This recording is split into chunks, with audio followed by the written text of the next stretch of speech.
I can't fit you and Micah into the TV shot. So those of you watching the video, there he is. Yeah, there he is. He's still here. He just doesn't fit in.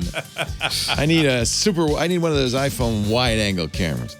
Previously on TWiT. TWiT Live Events.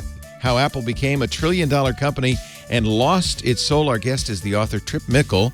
I think the difference that occurred in the wake of Steve Jobs' death was that this became much more of a leadership by committee for somebody like Johnny who didn't particularly enjoy, or all of a sudden he was thrust in a world where that was what you had to do. iOS Today. I am joined by my pal, my good buddy, Dan Morin, who is here to help me talk about apps for tabletop gaming.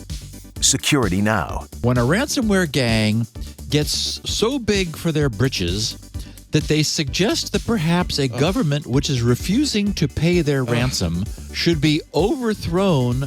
They said, if your current government cannot stabilize the situation, maybe it's worth changing it. TWiT. Like I said, too big for their britches. Jerks. Oh, my God.